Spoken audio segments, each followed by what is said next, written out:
இரண்டாவது நம்ம எதில் நிலைத்திருக்கணும் அப்படின்னு பார்த்தீங்கன்னா 1 கொரிந்தியரின் புத்தகம் 16ஆம் அதிகாரம் 13ஆம் வசனம். 1 Corinthians chapter 16 verse 13.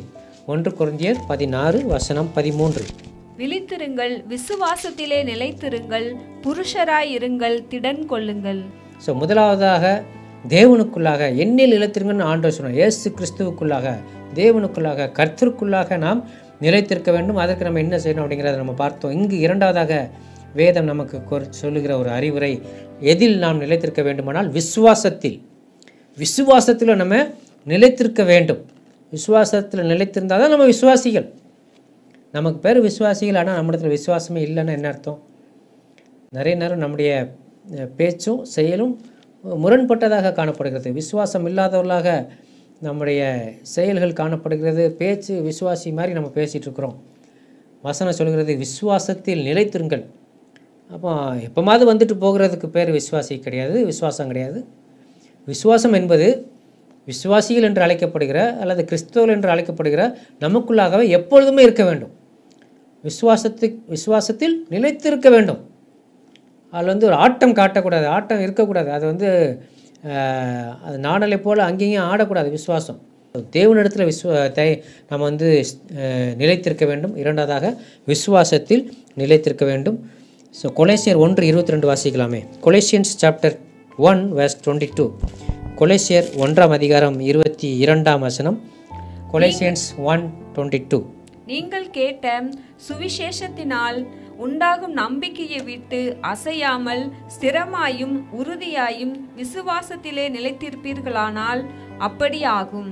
ஸோ பார்த்தீங்கன்னா, நம்ம விசுவாசத்தில் நிலைத்திருக்க வேண்டும் என்றால் இங்கு சொல்லுகிறது, நீங்கள் கேட்ட சுவிசேஷத்தினால் உண்டாகும் நம்பிக்கையை விட்டு அசையாமல் ஸ்திரமாயும் உறுதியாயும் விசுவாசத்தில் நிலைத்திருப்பீர்களானால். அப்போ விசுவாசத்தில் நம்ம நிலைத்திருக்கணும்னா என்ன செய்யணும்? நம்ம கேட்ட சுவிசேஷம் என்னது? நற்செய்தி என்னது? காஸ்பல் என்னது? அது தேவன் நமக்காக இந்த உலகத்திலே மனிதனாய் அவதரித்தார், நமக்காக இந்த உலகத்திலே பாடுபட்டார், தன்னுடைய இரத்தத்தை சிந்தினார், மாம்சத்தை கிழிக்க கொடுத்தார், நமக்காக மரித்தார், அடக்கம் பண்ணப்பட்டார், 3ஆம் நாள் உயிரோடு எழுந்தார். அவருடைய அந்த பரிசுத்தமான வல்லமையான அந்த தூய்மையான அந்த இரத்தத்தின் நிமித்தம் நம்முடைய பாவங்கள் எல்லாம் கழுவப்பட்டது. நம்முடைய பாவங்களை சிலுவையிலேயே சுமந்து தீர்த்தார். நம்முடைய பாவங்கள் எல்லாம் கழுவப்பட்டது அவருடைய இரத்தத்தினால. அதை விசுவாசிக்கிறவள் அவர் இயேசு கிறிஸ்து என்று, இயேசுவே மெய்யான தெய்வம் என்று ஏற்றுக்கொண்டு வாயினாலே அறிக்கையிட்டு அவருடைய இரத்தம் நம்முடைய பாவங்களை கழுவும் என்று அறிக்கையிட்டு நாம் பாவத்திலிருந்து விடுதலையாக்கப்பட்டு அது நிமித்தம் அவர் மீண்டும் வரப்போகிறார் என்பதை விசுவாசிக்கும் பொழுது அதுதான் என்னது? சுவிசேஷம். இயேசு கிறிஸ்து இந்த உலகத்தில் மனிதனாய் வந்தார், நம்முடைய பாவங்களை தம் மீது ஏற்றுக்கொண்டார், நமக்காக சிலுவையிலே இரத்தத்தை சிந்தினார், தம்முடைய சரீரத்தை பிட்க கொடுத்தார், மரித்தார், அடக்கம் பண்ணப்பட்டார், 3ஆம் நாள் உயிரோடு எழுந்தார். அவர் சிந்தின அந்த இரத்தத்தின் நிமித்தம், வல்லமையுள்ள இரத்தத்தின் நிமித்தம் நம்முடைய பாவங்கள்லாம் கழுவப்பட்டது, பாவங்கள்லாம் மன்னிக்கப்பட்டது. அதை விசுவாசிக்கணும். அது மாத்திரமல்ல, அவர் மீண்டும் இந்த உலகத்துக்கு வரப்போகிறார், இதை விசுவாசிக்கணும். இதுதான் சுவிசேஷம். இந்த சுவிசேஷத்தை நீங்கள் கேட்ட சுவிசேஷத்தினால் உண்டாகும் நம்பிக்கை. அப்போ அந்த நம்பிக்கை அதெல்லாம் நமக்கு ஏற்கனவே செய்து முடித்து விட்டார், அவர் மீண்டும் வரப்போகிறார் என்ற நம்பிக்கை விட்டு அசையாமல் ஸ்திரமாயும் உறுதியாயும் விசுவாசத்தில் நிலைத்திருப்பீர்களானால். அப்போ அந்த நம்பிக்கையில், அந்த விசுவாசத்தில், அந்த சுவிசேஷத்தின் மேலே உள்ள அந்த நம்பிக்கையில் நம்ம ஸ்திரமாக இருக்கணும், உறுதியாக இருக்கணும், அசையாமல் இருக்கணும். அந்த விசுவாசத்தில் நம்ம தளர்ந்து விடக்கூடாது. அந்த நற்செய்தி தான் நமக்கு அந்த விசுவாசத்தை கொடுக்கிறது. ஆண்டவர் நம்மை ரட்சித்தார், விசுவாசத்தினாலே, கிருபையினாலே விசுவாசத்தை கொண்டு ரட்சிக்கப்பட்டோம். அப்போ அந்த விசுவாசம் என்பது கிறிஸ்தவ வாழ்க்கையின் துவக்கத்திலிருந்து ஆண்டவரை நாம் சந்திக்கும் வரைக்கும் அது நமக்கு காணப்பட வேண்டும். அது நாளுக்கு நாள் வேரூன்றி இருக்க வேண்டும், நிலைத்திருக்க வேண்டும். ஸோ முதலாவதாக நாம் கிறிஸ்துவனிடத்தில், தேவனிடத்தில் நிலைத்திருக்க வேண்டும். இரண்டாவதாக இந்த உலகத்திலே விலையேற பெற்றதான, பொன்னை காட்டிலும் அதிக விலையேற பெற்றதான அந்த விசுவாசத்தில் நம்ம நிலைத்திருக்க வேண்டும். மூன்றாவதாக நம்ம எதில் நிலைத்திருக்கலாம் அப்படின்னு பார்க்கும்போது மத்தேயு 10ஆம் அதிகாரம் 22ஆம் வசனம். நம்ம அடிக்கடி பயன்படுத்துகிற ஒரு வார்த்தை. அநேக நேரம் நாம் நமக்காகவே பிரசங்கிகளுக்கும் நம்ம விசுவாசிகளுக்கும் சொல்லுகிற ஒரு விஷயம். என் நாமத்தின் நிமித்தம் நீங்கள் எல்லாராலும் பகைக்கப்படுவீர்கள், முடிவு பரியந்தம் நிலைத்திருப்பவனே ரட்சிக்கப்படுவான். முடிவு பரிந்தம் நிலைத்திருப்பவனே ரட்சிக்கப்படுகிறான். முடிவு பரிந்தம் நிலைத்திருக்கணும். முடிவு பரிந்தம் எதில் நிலைத்திருக்கணும்? ஸோ நம்ம முதல்ல கிறிஸ்துவுக்குள்ளாக நிலைத்திருக்க வேண்டும். இரண்டாவதாக விசுவாசத்தில் நிலைத்திருக்கணும். இங்கு சொல்லுகிறது வசனம், முடிவு பரிந்தம் நிலைத்திருக்கவனே ரட்சிக்கப்படுவான். ஸோ முடிவு பரிந்தம் நம்ம நிலைத்திருக்கணும். இந்த வசனத்தை சொன்னது யார்கிட்ட சொன்னாங்க அப்படின்னு நம்ம பார்த்தீங்கன்னா, நம்முடைய ஆண்டவராகிய இயேசு கிறிஸ்து தம்முடைய சீஷர்களை அவர் ஊழியம் செய்யும்படியாக 2 பேராக அவர் அனுப்புகிறார். அனுப்பும் பொழுது அவர் சொல்லுகிற காரியம், உங்களை ஓநாய்களுக்குள்ளே ஆடுகளை அனுப்புவது போல் நான் உங்களை அனுப்புகிறேன். ஸோ உலகத்தில் உங்களுக்கு உபத்திரம் உண்டு, ஆனாலும் திடன் கொள்ளுங்கள், நான் உலகத்தை ஜெயித்தேன் நல்லா சொல்லி ஆண்டவர் அனுப்புகிறார். நீங்கள் ஊழியத்துக்கு போகும்போது உங்களுக்கு நல்ல ஒரு கம்பளம் விரித்து உங்களை வரவேற்க மாட்டாங்க. உங்களுக்கு பிரச்சனைகள் உண்டு, போராட்டங்கள் உண்டு, எல்லாம் உண்டு. ஆனாலும் என்னை மறுதலியாமல் முடிவு பரிந்த நிற்கிறவன் தான் யார்? நிலைத்திருப்பான், ரட்சிக்கப்படுவான். அவன் தான் தன்னை காப்பாற்றிக் கொள்ள முடியும். கிறிஸ்துவுக்குள்ளாக அவன் மறுமையில் அதாவது நித்திய ஜீவனை பெற்றுக்கொள்ள முடியும் அப்படிங்கிறத ஆண்டவர் அங்கு சொல்லுகிறார். ஸோ அங்கே பார்த்தீங்கன்னா அதுக்கு முந்தின 19, 20, 21 பார்த்தோம்னா வேர்ஸ் 19, 20 and 21, அவர்கள் உங்களை ஒப்பு கொடுக்கும்போது எப்படி பேசுவோம் என்றும் என்னத்தை பேசுவோம் என்றும் கவலைப்படாதீர்கள். நீங்கள் பேச வேண்டுவது அந்த நேரத்தில் உங்களுக்கு அருளப்படும். பேசுகிறவர்கள் நீங்கள் அல்ல, உங்கள் பிதாவின் ஆவியானவரை உங்களிலிருந்து பேசுவார். சகோதரன் சகோதரனையும் தகப்பன் தன் பிள்ளைகளையும் மரணத்துக்கு ஒப்பு கொடுப்பார்கள். பெற்றோருக்கு விரோதமாய் பிள்ளைகள் எழும்பி அவர்களை கொலை செய்வார்கள். என் நாமத்தின் நிமித்தம் நீங்கள் எல்லாராலும் பகைக்கப்படுவீர்கள். அப்போ ஊழியத்துக்குன்னு போகும்போது இது அன்னைக்கு இயேசு கிறிஸ்து தம்முடைய சீசர்களை அனுப்பும்போது சொன்னது. இன்றைக்கி இந்த கடைசி காலத்துக்கும் அது அப்படியே அது அர்த்தமுள்ளதாக காணப்படுகிறது. ஊழியத்துக்கு என்று செல்லும் பொழுது ஊழியத்து நிமித்தம் பலராலும் நாம் பகைக்கப்படுவோம், நியாயசனத்தில் போய் நிறுத்தப்படுவோம். இன்னும் 16 சொல்கிறாரு, ஆடுகளை ஓநாய்க்குள்ளே அனுப்புறது போல இதோ நான் உங்களை அனுப்புகிறேன். ஆகையால் சர்ப்பங்களைப் போல வினா உள்ளவரும் புறாக்களைப் போல கபடற்றலமாக இருங்கள். மனுஷரை குறித்து எச்சரிக்கையாக இருங்கள். அவர்கள் உங்களை ஆலோசனை சங்கங்களுக்கு ஒப்பு கொடுத்து தங்கள் ஜப ஆலயங்களில் உங்களை வாரினால் அடிப்பார்கள். அவர்களுக்கும் புறஜாதியருக்கும் சாட்சியாக என் நிமித்தம் அதிபதிகளுக்கு முன்பாகவும் ராஜாக்களுக்கு முன்பாக கொண்டு போகப்படுவீர்கள். அப்போ பலவிதமான பிரச்சனை வரும். கிறிஸ்துவின் நிமித்தம், சுவிசேஷத்தின் நிமித்தம் நம்ம பிரச்சனைக்குள்ளாகவும் போராட்டத்துக்குள்ளாகவும் நம்ம போக வேண்டியிருக்கும். அந்த நேரத்தில் மரணத்தை கண்டு பயந்து நம்ம அவரை மறுதலித்து விடக்கூடாது. அப்போ அந்த ஆண்டவர் மீது உள்ள அந்த விசுவாசம், நாம் பிரசங்கிக்கிற அந்த சுவிசேஷத்தின் மீது உள்ள விசுவாசத்தில் நம்ம என்ன செய்யணும்? ஸ்ட்ராங்காக இருக்கணும். ஸோ பயந்து விடக்கூடாது. ஸோ நம்ம கொலை செய்ய போகிறாங்க, கழுத்தை நெரிக்கிறாங்க, குடும்ப மனைவியை கொல்ல போகிறாங்க, பிள்ளைங்களை கொல்ல போகிறாங்க, கூட பிறந்தவங்களை கொல்ல போகிறாங்க, அந்த மாதிரிலாம் ஒரு சூழ்நிலை வரலாம். எப்படிப்பட்ட பிரச்சனை வந்தாலும் என்ன செய்யணும்? கிறிஸ்துவுக்காக நம்ம நிலைத்திருக்கணும். அதில் தான் அங்கே முடிவு பரிந்த நிலைத்திருப்பது, ஆண்டவரை மறுதலியாமல்.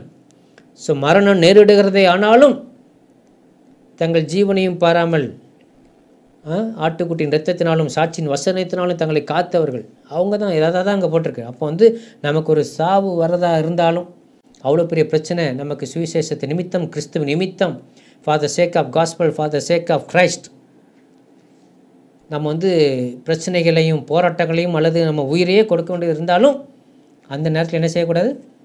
மறுதளிக்கக்கூடாது, நிலைத்திருக்கணும். நம்மளுடைய விசுவாசத்தில், கிறிஸ்துவின் மீது உள்ள விசுவாசத்தை நம்ம நம்பிக்கிற அந்த சுவிசேஷத்தின் மீது உள்ள அந்த விசுவாசத்தில் நம்ம நிலைத்திருக்கணும். அந்த முதல் 2 பாயிண்ட் பார்த்தோம். கிறிஸ்துவுக்குள்ளாக நிலைத்திருக்கணும், விசுவாசத்தில் நிலைத்திருக்கணும். இந்த ரெண்டுலேயுமே முடிவு புரிந்த நிலைத்திருக்கணும். அப்படி முடிவு புரிந்த நிலைத்திருந்தால் மட்டுமே நம்ம என்ன செய்ய முடியும்? நம்மை காத்துக்கொள்ள முடியும்.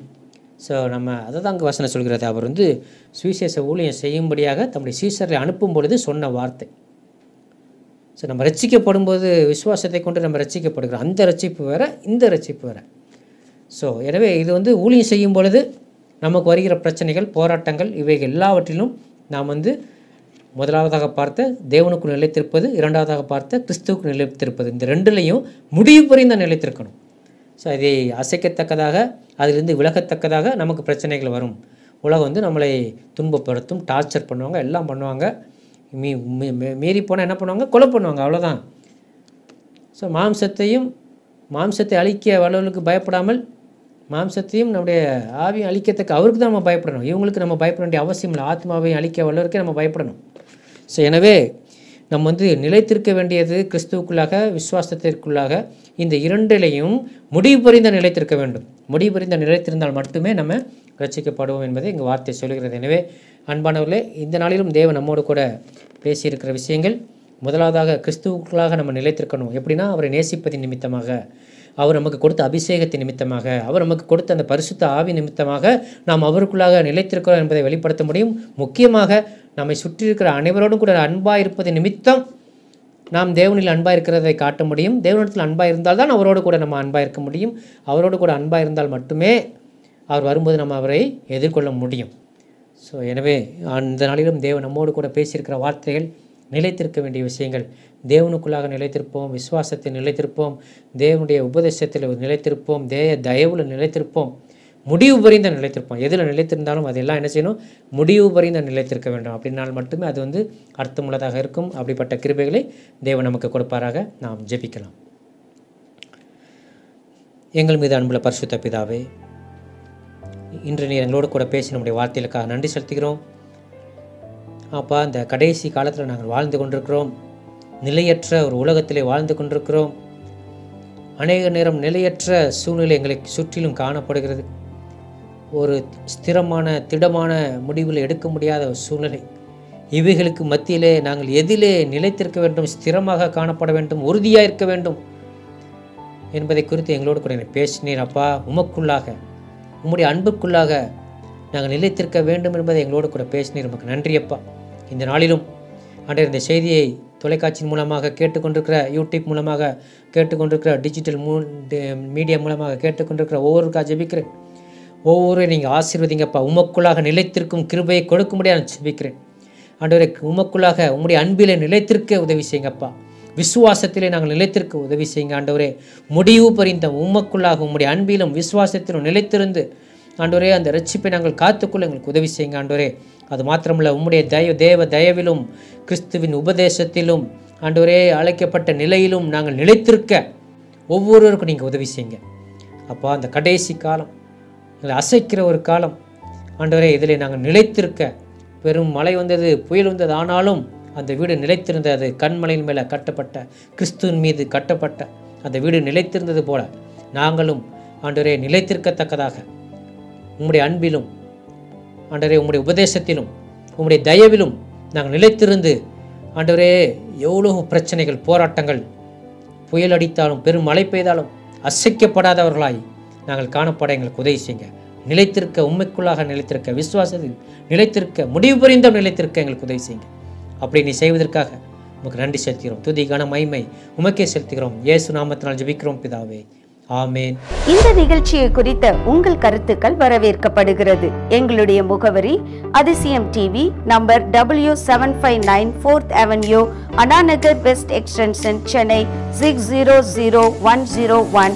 Our contact number 7358586648. உங்கள் காணிக்கைகளை அனுப்பி இந்த ஊழியத்தை தாங்க எங்களுடைய ஜிபே எண்கள் 8072042056 மற்றும் 9940288277.